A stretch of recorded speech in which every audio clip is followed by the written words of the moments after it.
Dr. Mirai Kim wiped the sweat from her forehead as she stared at the glowing blue hologram floating in front of her. The numbers dancing across the display made her heart race faster than a marathon runner. After 30 years of failed experiments, broken equipment and disappointed faces, they had finally done it. They had actually done it.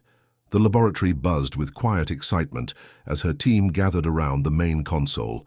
Coffee cups sat abandoned, steam still rising from forgotten drinks. Nobody wanted to move, afraid that somehow the miracle would disappear if they looked away from the screen. "This can't be real," whispered Dr. Hyunwoo from behind his thick glasses.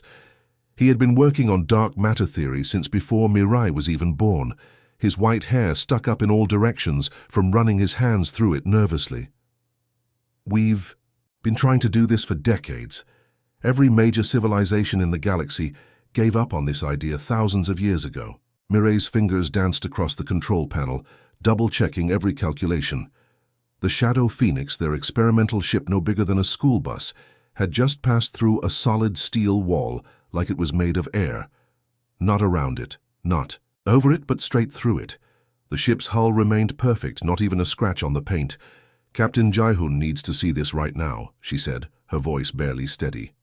Captain Jaehoon had been patient with their experiments, even when the military brass wanted to cut their funding, even when other scientists called their work impossible nonsense. The captain arrived within minutes, still buttoning his uniform jacket. His dark eyes widened as Mirai showed him the replay footage.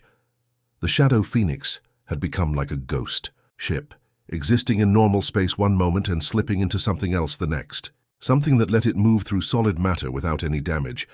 "How is this possible?" Captain Jaehoon asked, leaning closer to the display. "Our best theoretical physicists said dark matter couldn't be controlled like this." "That's exactly why it works," Mirai explained, her excitement growing. "Everyone else tried to force dark matter to obey the same rules as regular matter. We stopped fighting against its nature and started working with it. Dark matter doesn't want to be trapped or controlled. It wants to flow, to exist between the spaces where normal matter can't go." What they didn't know was that their success had already been noticed. Far beyond Earth's solar system, alien surveillance drones had picked up the strange energy readings from their experiments.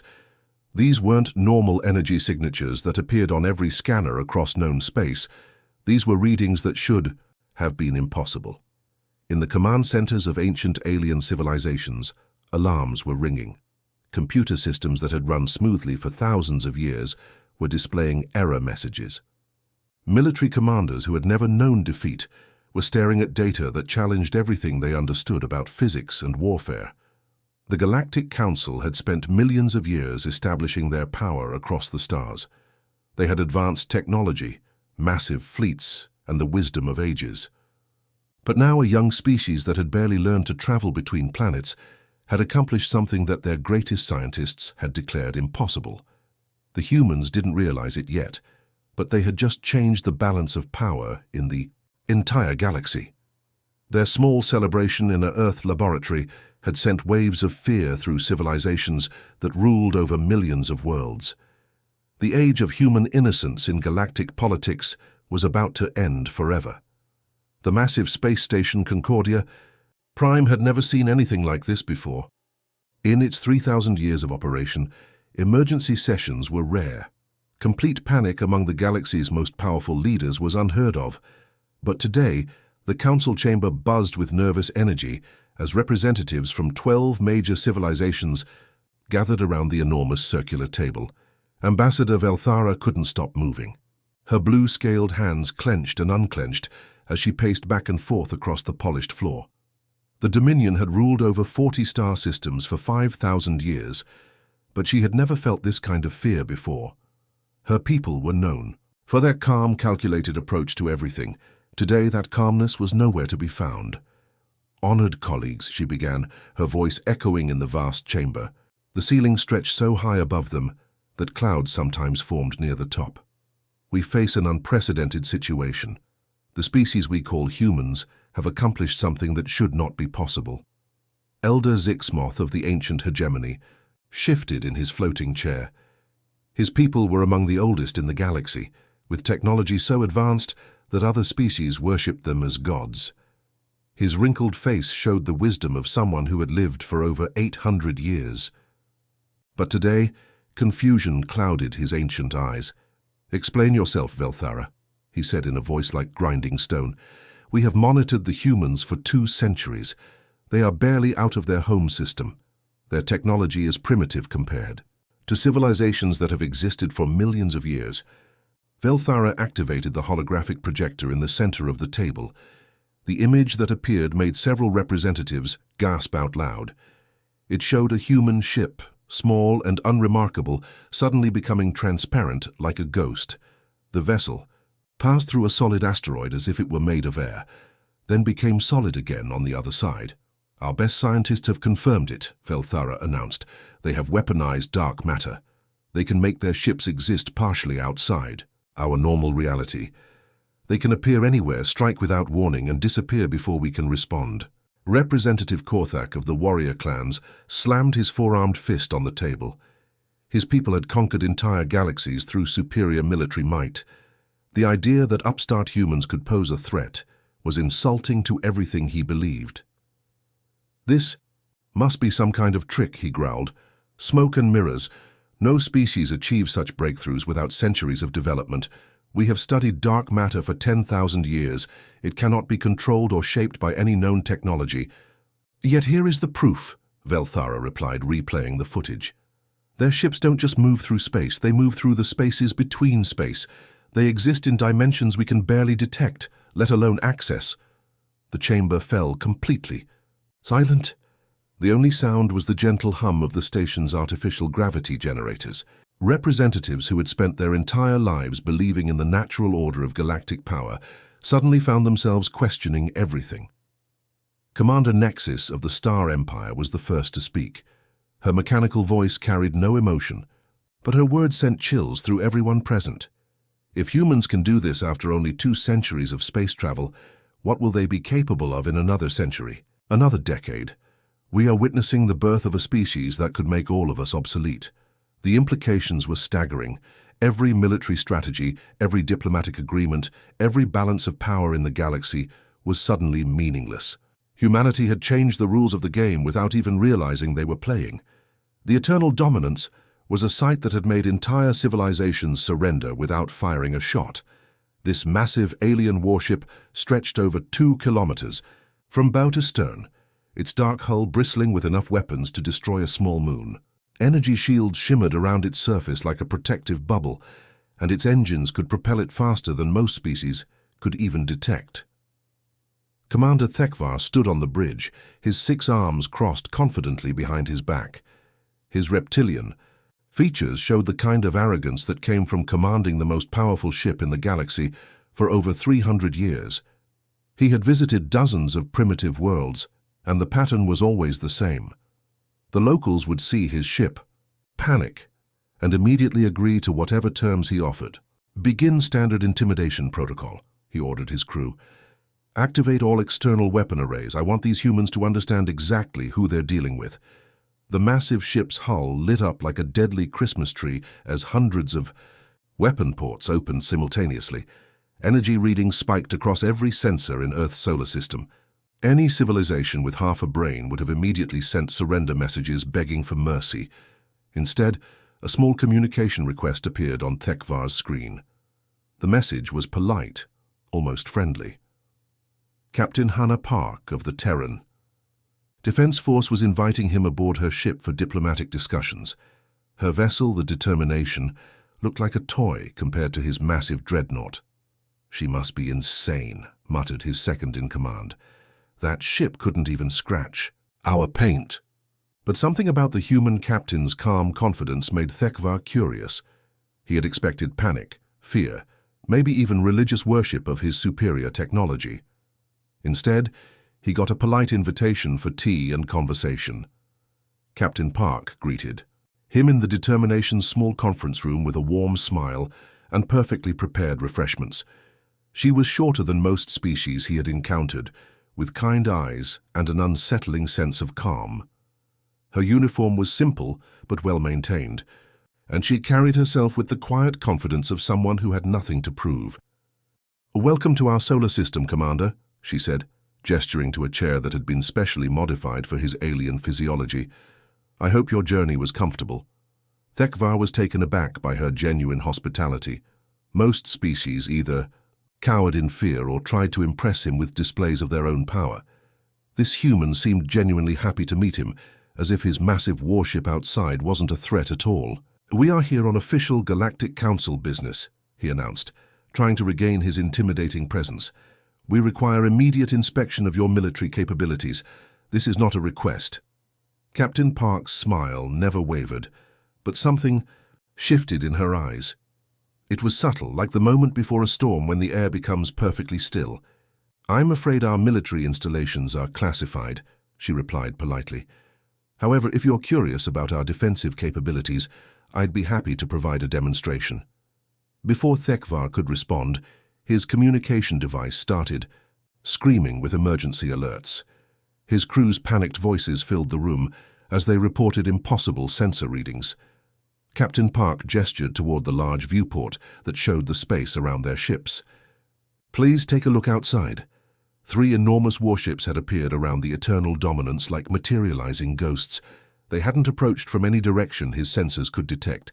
They had simply manifested from empty space, their hulls shimmering with an energy that made his ship's computers malfunction, just trying to analyze it.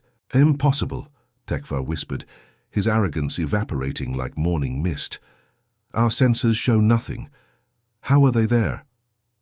"Dark matter manipulation," Captain Park explained casually, as if she were discussing the weather. "Our ships can exist, partially outside normal space-time. Your weapons can't lock onto something that's not entirely in your dimension." The alien commander's hands trembled as he realized the truth. His supposedly unstoppable dreadnought was now surrounded by vessels that could strike from angles that didn't technically exist. Every tactical advantage his people had developed over millennia was suddenly meaningless.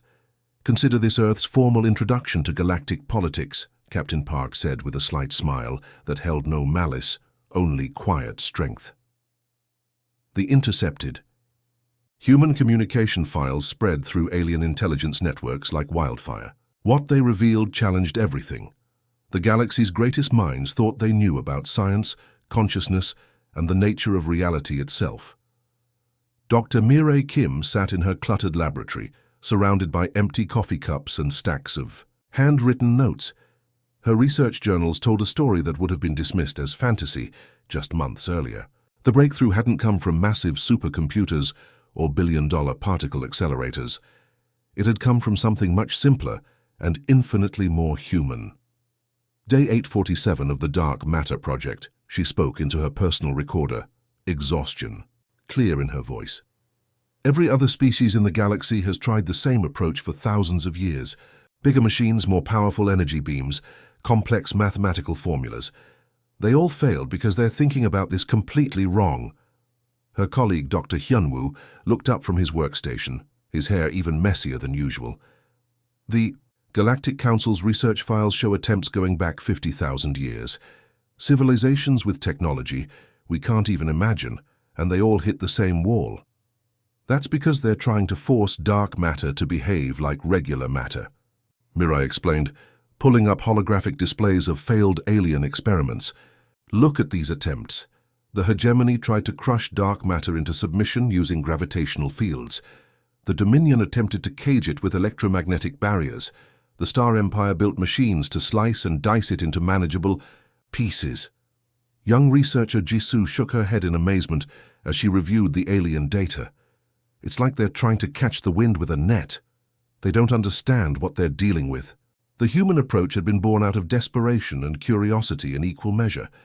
After years of failed attempts to copy alien methodologies, Dr. Kim's team had decided to try something unprecedented. Instead of treating dark matter as a substance to be controlled, they began treating it as something alive.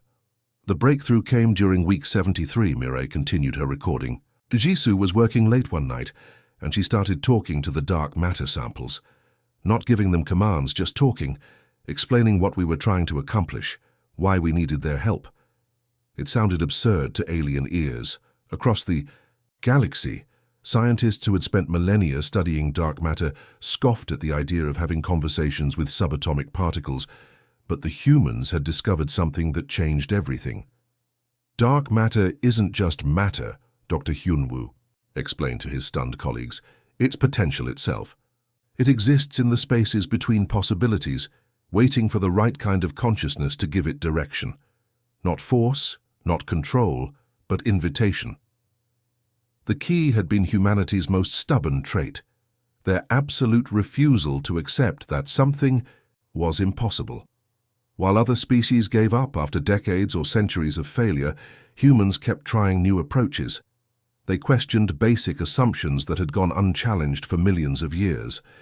We stopped trying to master it and started trying to partner with it, Mirai said, reviewing footage of their early successful experiments. We explained our goals: exploration, protection, understanding.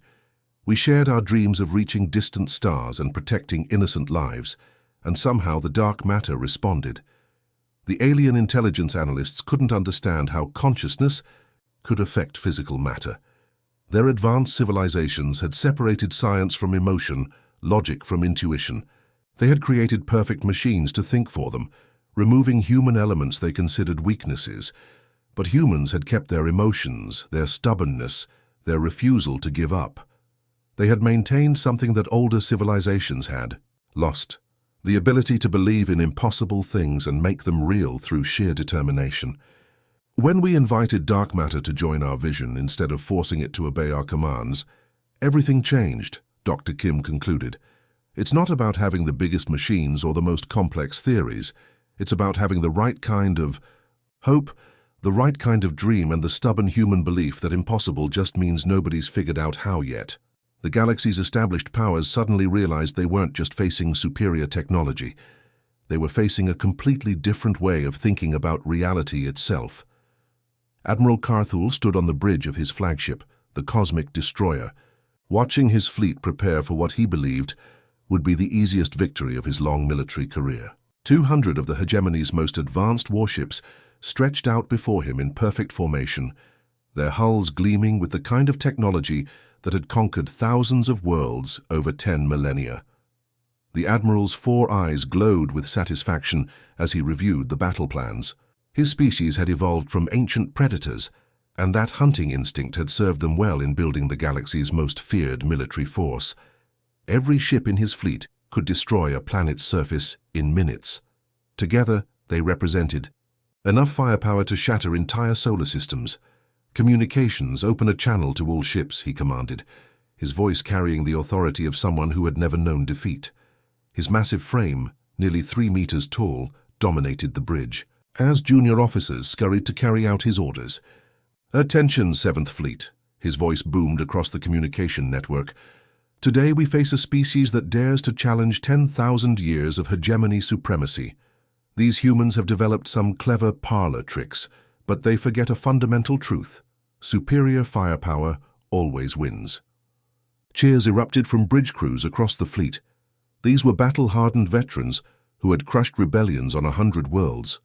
The idea that a young species with primitive technology could pose any real threat was almost laughable. "Their colonies are poorly defended," continued the Admiral, pulling up tactical displays. "We will demonstrate the price of defying the established galactic order. After today, no species will question hegemony authority again." The human outer colonies appeared on their screens like sitting ducks, small settlements scattered across 3 minor planets with minimal defensive structures visible. The hegemony's advanced sensors detected no significant military presence, no massive weapon platforms, no shield generators capable of stopping their assault. "Begin the attack," Admiral Carthul ordered. "Target all civilian infrastructure. Leave no doubt." About the consequences of resistance, the fleet opened fire with devastating precision. Thousands of energy beams lanced through space, turning the darkness into a deadly light show. Plasma cannons that could melt starship hulls discharged their fury at defenseless human settlements. The Admiral smiled as he watched the first explosions bloom across the planet's surfaces. But something was wrong. The explosions were too small, too contained. His sensors showed that most of their shots were passing through their targets without causing the expected devastation. "Sir," called his tactical officer, confusion clear in his voice. "We're getting strange readings. Our weapons are hitting something, but the damage reports don't match our firepower output." Before the Admiral could respond, space around his fleet began to change. What had appeared to be empty vacuum suddenly shimmered like heat waves rising from hot pavement.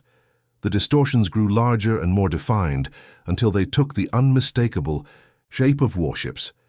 Human vessels materialized around the hegemony fleet like ghosts becoming solid. These weren't the small primitive ships the aliens had expected. These were massive warships that seemed to exist in multiple dimensions at once, their hulls flickering between solid metal and translucent energy. "Impossible," whispered Admiral Carthul, his confidence evaporating faster than water in space. "Our sensors show nothing. How are they there?" The human ships moved unlike anything the hegemony had ever encountered. They flowed through space like liquid mercury, shifting between solid and incorporeal states with fluid grace. When the aliens fired their weapons, the beams passed harmlessly through targets that weren't quite there. But when the human ships returned fire, their weapons struck with devastating accuracy against very real hegemony hulls. "They're fighting like ghosts," screamed the communications officer as alarm klaxons wailed throughout the fleet. "Our targeting. Computers can't lock onto them. They keep phasing in and out of existence." Ship after ship in the hegemony fleet found themselves under attack from enemies they couldn't properly fight. Their advanced weapons, designed to pierce any known armor or shield, were useless against targets that could simply choose not to exist in the same dimension as the incoming fire. The cosmic destroyer shuddered under impact from weapons that seemed to strike from impossible angles. Admiral Carthul watched in horror as his supposedly invincible fleet began to fall apart around him, defeated by an enemy that had rewritten the very rules of space combat. Admiral Carthul had never felt more confident in his entire 300-year military career. Standing on the command deck of his massive flagship, the Eternal Conquest, he watched 200 of the galaxy's most advanced warships move through space in perfect formation. Each vessel represented centuries of technological advancement and the combined military might of dozens of conquered civilizations. The hegemony had ruled the galaxy for 10,000 years through a simple philosophy: overwhelming force solves every problem. Their ships were floating cities of destruction, each one capable of reducing entire planets to glowing rubble. The Admiral's own flagship stretched over 3 kilometers long, bristling with enough weapons to fight 100 battles simultaneously. "Fleet. Command, this is Admiral Carthul," he announced over the communication system, his deep voice carrying to every ship in the formation. "Today, we remind the galaxy why the hegemony has never known defeat. These humans have embarrassed some of our allies with their parlor tricks, but they're about to learn what real power looks like." His bridge crew nodded in agreement. These were veteran warriors who had participated in the conquest of the Andromedian Spiral, the subjugation of the Crystal Worlds, and the elimination of the rebel coalition. They had seen civilizations rise and fall, but none had ever successfully challenged hegemony supremacy for long. "Sir, we're approaching the human outer colonies," reported his navigation officer. 3 small settlements on minor planets. Our scouts report minimal defensive installations." Through the main viewport, the human colonies looked pathetically vulnerable. Small domed cities scattered across rocky planets, connected by simple transportation tubes. A few orbital platforms provided basic services, but nothing that resembled serious military infrastructure. It was almost insulting that the hegemony had sent such a massive fleet to deal with what appeared to be defenseless farming communities. "Tactical. Begin bombardment sequence," the Admiral ordered. "Target all population centers and industrial facilities. I want these humans to understand the price of defying galactic order." The space around the human colonies suddenly exploded into brilliant light as 200 warships opened fire simultaneously. Energy beams that could slice through starship armor like butter lanced toward the helpless settlements. Plasma cannons designed to melt asteroid fortresses discharged their deadly cargo. Missile swarms capable of overwhelming planetary defense grids streaked toward their targets. For a brief moment, Admiral Carthul allowed himself to smile. This was how the universe was supposed to work. Superior technology and overwhelming firepower eliminated problems quickly and efficiently, but something was terribly wrong. The expected fireballs of destruction never appeared. Instead of massive explosions consuming the human settlements, his sensors showed only small, contained detonations. Most of their devastating firepower seemed to be passing through the targets, without causing any significant damage.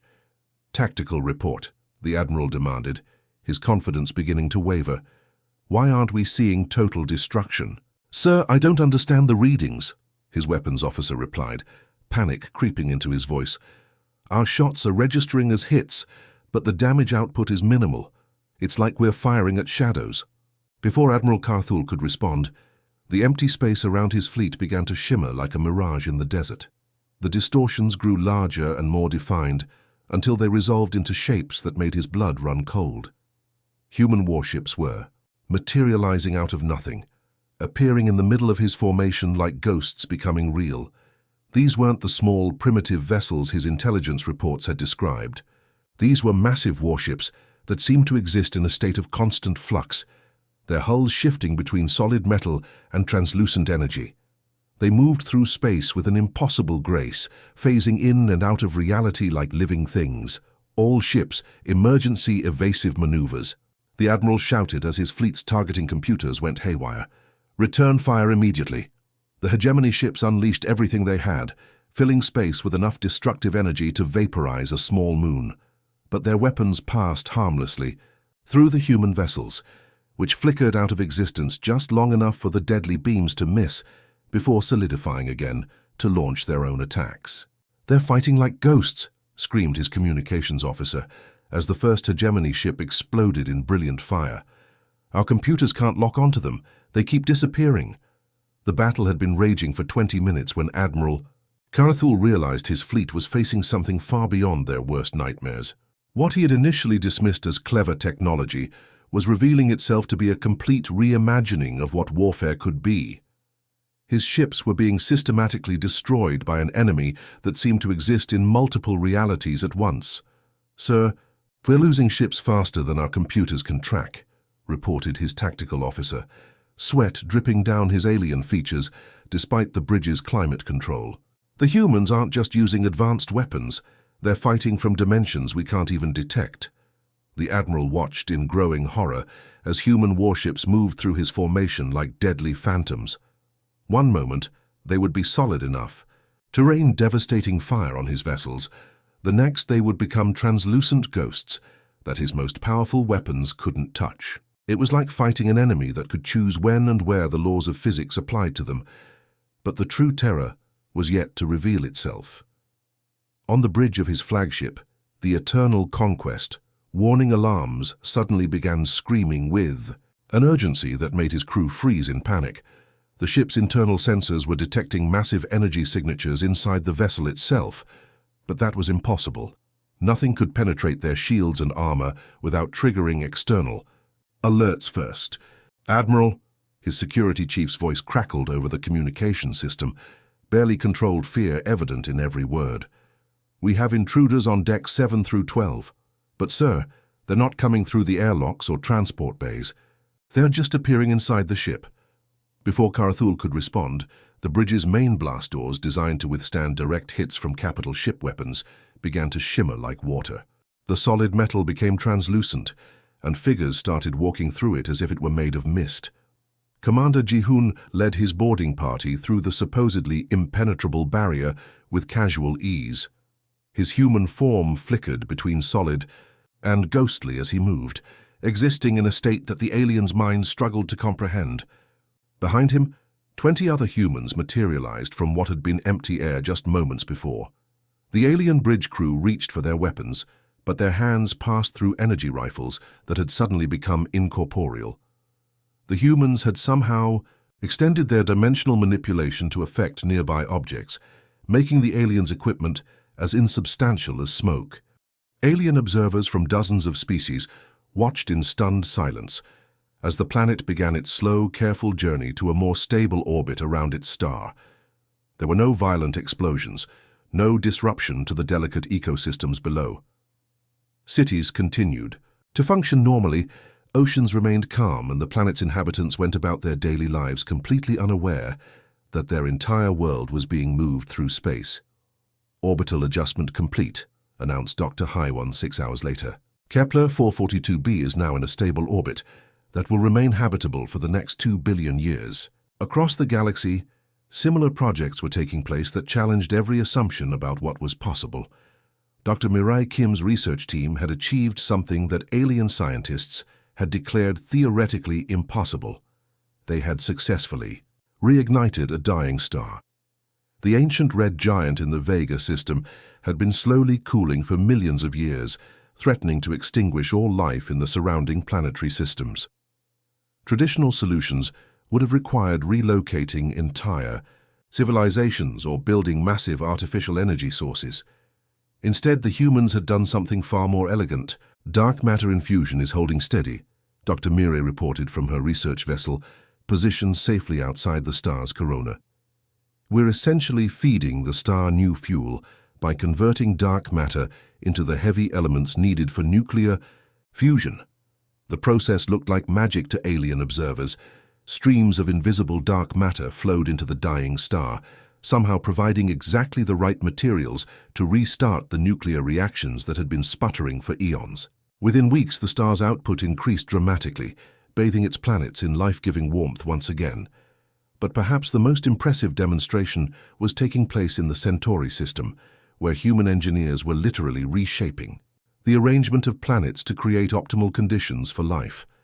Using dark matter manipulation, they were gently adjusting orbital paths, redirecting asteroid belts, and even creating artificial moons to stabilize planetary climates. The applications are limitless, explained Chief Engineer Jiwon to a gathering of alien representatives. We can move planets away from dangerous asteroid impacts, adjust solar system configurations to support more life, even create stable wormhole networks for faster travel between star systems. What amazed the alien observers most was how effortlessly the humans accomplished these feats. Projects that would have required entire civilizations working for centuries were completed by small human teams in a matter of months.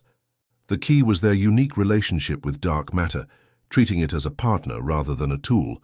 "We told you," Ambassador Sora Yoon reminded the Galactic Council during their next session. "Humanity doesn't seek dominion over the galaxy.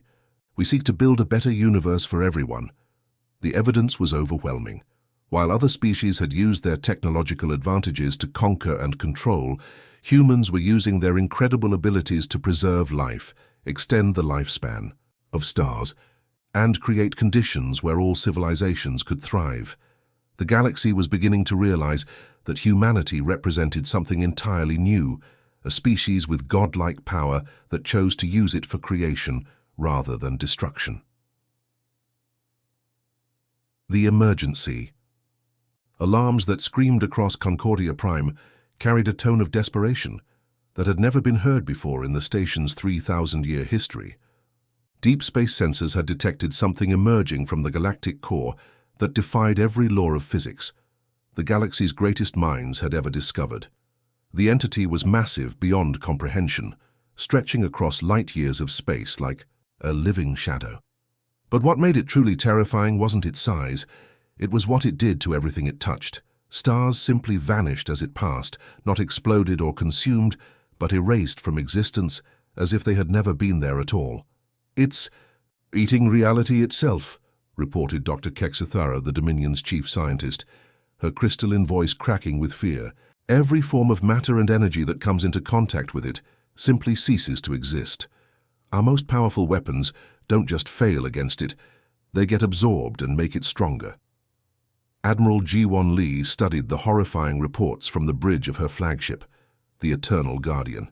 Around her, the largest human fleet ever assembled floated in formation, over 300 dark matter warships that represented humanity's commitment to protecting the galaxy they had come to call home. "Ma'am, we're receiving desperate transmissions from 17 different civilizations," reported her communications officer. "The hegemony is requesting immediate assistance. So is the Dominion, the Star Empire, And even the warrior clans, they're all saying the same thing: conventional weapons are useless. The entity had already consumed 3 entire solar systems, leaving nothing behind but empty space where thriving civilizations had existed just hours before. Refugee ships fled ahead of its advance, carrying survivors who spoke of watching their home worlds simply fade away like forgotten dreams. "Admiral, incoming transmission from Concordia Prime," announced the communications officer. "It's Ambassador Yoon." Ambassador Sora Yoon's image appeared on the main screen, her usual calm composure strained by the magnitude of the crisis facing them all. Behind her, the Galactic Council chamber buzzed with panicked activity as representatives from across the galaxy struggled to find any solution to the approaching nightmare. "Admiral Lee, the combined fleets of 12 major civilizations have engaged the entity," she reported grimly. "None of their weapons can even slow it down. The thing seems to exist in a state that makes it immune to normal matter and energy. You and your fleet are our only hope." Admiral Lee nodded, understanding the weight of responsibility settling on her shoulders. Every human ship in the fleet was crewed by volunteers who knew they were about to face something that had already destroyed forces far larger than their own. "All ships, this is Admiral Lee," she announced over the fleet communication system. "We're not fighting for human territory today, or even for Earth. We're fighting for every living being in this galaxy. The entity ahead of us represents the kind of threat that our dark matter abilities were meant to face."